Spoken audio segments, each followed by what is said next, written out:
Welcome to Shrimati academy. आज मैं लेकर आया हूँ नेशनल डिफेंस एकेडमी का सिलेबस। आज जानेंगे हम लोग कि नेशनल डिफेंस एकेडमी में आखिर पूछा क्या जाता है, कैसे इस एग्ज़ाम को हम लोग क्रैक करेंगे, इसका क्या क्या सिलेबस हो सकता है। So friends, national defence academy का फॉर्म आ चुका है जिसे एनडीए बोलते हैं। आप जो क्लास 12 का अपेयरिंग कैंडिडेट हो वो भी फिल कर सकता है, अगर क्लास 12 हो चुका है वो भी फिल कर सकता है। स्टूडेंट, इसका जो एज लिमिट होता है फ्रेंड्स, वो होता है, यहाँ पे मैं लिख रहा हूँ 16 ईयर्स, 16 एंड हाफ, 16.5 साल से लेकर के 19 साल की उम्र तक आप इसका फॉर्म अप्लाई कर सकते हैं। सो अगर आपका 16 एंड हाफ हो चुका है और आप अपेयरिंग कैंडिडेट हैं तो आप इसका फॉर्म अप्लाई कर सकते हैं फ्रेंड्स। सो सबसे पहले अगर मैं बात करूं कि इसका डेट, तो ये फ्रेंड्स हमारे पास यहाँ पे जो देख रहे हैं अप्लाई डेट, ये 9 तारीख को ही फॉर्म आ चुका है।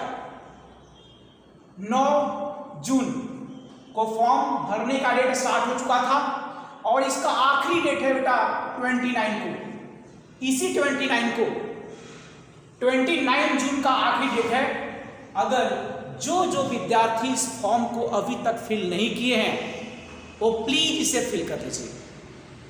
और देखते हैं आज कि आखिर एनडीए में पूछा क्या जाता है, कितने मार्क्स का पूछा जाता है, निगेटिव मार्किंग है या नहीं।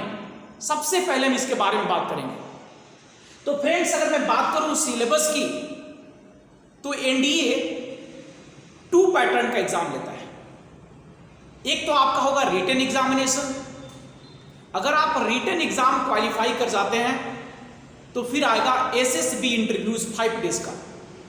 सो फ्रेंड्स, आज जो हम लोग बात कर रहे हैं ना, वो रिटन एग्जामिनेशन की बात कर रहे हैं। 1 बाय 1 हम लोग बात करेंगे।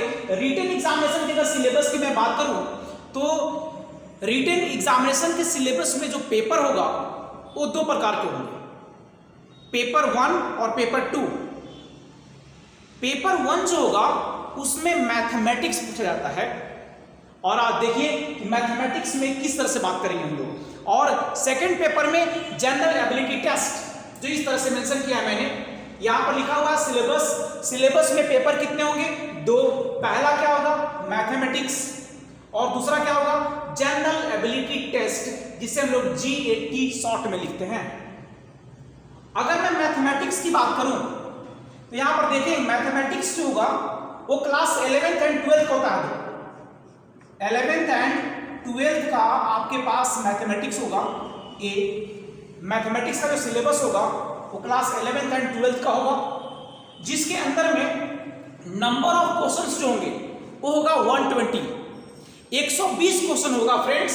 और इसको सॉल्व करने के लिए आपके पास मिलेंगे 2.5 घंटा। 2.1/2 आवर्स, मतलब 2 घंटा 30 मिनट का समय मिलेगा और इसको आपको डन करना है। अगर इसकी बात करें कि मार्क्स कितना का होगा, तो ये आपकी 120 जो क्वेश्चंस हैं उसके अकॉर्डिंग जो मार्क्स बना हुआ है वो मार्क है आपके पास 300 मार्क्स का एनडीए एग्जामिनेशन मैथमेटिक्स ले लेगी। और उसमें बोल रहा है कि ईच जो क्वेश्चंस हैं, जो प्रत्येक क्वेश्चंस हैं, वो होगा आपके पास 2.5 मार्क्स का। एक क्वेश्चंस का जो आपके पास मार्क्स होगा वो कितना होगा बेटा, 2.5 मार्क्स इन 1 क्वेश्चंस। अगर गलती से अगर आपने उसको गलत कर दिया तो ईच क्वेश्चंस का जो आंसर आपने मारा है अगर वो गलत हो गया तो ये negative marking paper, negative marking ये है, इसमें 0.83 मार्क्स, जो आपके जैसे ही आपने गलत किया वैसे ही मैथ के मार्क्स से आपके कट जाएंगे। और नेक्स्ट पॉइंट जो है यहां पर देखें, this is the most very very important, this is the qualifying paper. कह रहा है क्या कि मैथमेटिक्स का मार्क्स जो है वो एनडीए रिटन एग्जामिनेशन में आपको नहीं ऐड होगा। मैथमेटिक्स का जो पेपर है वो सिर्फ एक प्रकार का क्वालिफाइंग पेपर है जिसमें पास होना जरूरी है। अगर आप इस पास नहीं होते हैं, अगर पेपर 1 मैथमेटिक्स के पेपर में अगर आप पास नहीं होंगे तो आपका जनरल एबिलिटी टेस्ट यानी सेकंड पेपर GAT चेक नहीं होगा। तो आप आई होप ये आप समझ चुके होंगे। ये है हमारे पास मैथमेटिक्स का पूरा शेड्यूल। अब हम बात कर लेते हैं जनरल एबिलिटी टेस्ट की। तो जनरल एबिलिटी टेस्ट के अंदर में आपके पास 150 क्वेश्चंस होंगे और 150 क्वेश्चंस को डन करने के लिए आपका जो ड्यूरेशन होगा, टाइम ड्यूरेशन वो होगा कितना, 2.5 घंटा। सेम मैथमेटिक्स में जितना टाइम आपको मिला था उतना ही टाइम आपको जनरल एबिलिटी टेस्ट में भी मिलेगा, लेकिन बस फर्क इतना है कि यहाँ पर एक क्वेश्चन जो था वो 2.5 मार्क्स का था और यहाँ पर जो क्वेश्चन होगा वो एक क्वेश्चन 4 मार्क्स का है। That is the most very very important, इस पॉइंट को कैच करना है। और ये जो है हमारे पास 400 मार्क्स का टोटल होगा। 150 क्वेश्चंस 400 मार्क्स, एक क्वेश्चन आपका 4 मार्क्स का होगा और इसमें निगेटिव मार्किंग है। जाहिर सी बात है कि अगर 2.5 मार्क्स का था तो 0.83 मार्क्स काट रहा है। अगर यहां पर 4 मार्क्स का एक क्वेश्चन है तो निगेटिव जो मार्किंग है वो कितने का है, 1.33 मार्क्स का होगा। सो आई होप आप ये समझ चुके होंगे। सो यहां पर मैं बात करूं इसका पैटर्न, स्टूडेंट पूछते हैं कि सर इसका क्या शेड्यूल है, कैसे क्वेश्चन अराइज करता है, कौन कौन सा पेपर होता है इसके अंदर में। देखिए मैं बात कर रहा हूं जनरल एबिलिटी टेस्ट। यहां पर देखिए जीएटी लिखा हुआ है। जीएटी 2 पार्ट में बट गया, एक है पार्ट नंबर 1 और एक है पार्ट नंबर 2। अगर पार्ट नंबर 1 की मैं बात करूं तो पार्ट नंबर 1 में इंग्लिश की शेड्यूल आ रही है, ये देख रहे हैं आप, इंग्लिश। पार्ट नंबर 1 में, पार्ट नंबर 1 या ए आप कुछ भी कर सकते हैं, इसके अंदर में इंग्लिश पूछा जाएगा और इंग्लिश का जो क्वेश्चन होगा वो होगा 55 जो 200 मार्क्स का होता है।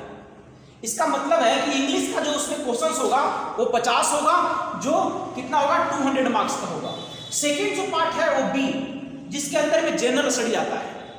This is the most important, यही तो मेन पार्ट्स है। अगर आप इस पार्ट पे कमांड कर लिए, इंग्लिश तो आप antonyms, synonyms, one word substitutions, articles, ये सब अगर आप बढ़िया से कमांड कर लिए हैं तो आप अच्छा पकड़ बना लेंगे। लेकिन ये जो पार्ट 2 है जनरल स्टडीज, जिसके अंदर में नंबर ऑफ क्वेश्चंस जो होंगे वो 100 होंगे और ये टोटल मार्क्स 400 का होता है। इसका मतलब है कि जनरल स्टडीज के अंदर में होगा क्या क्या।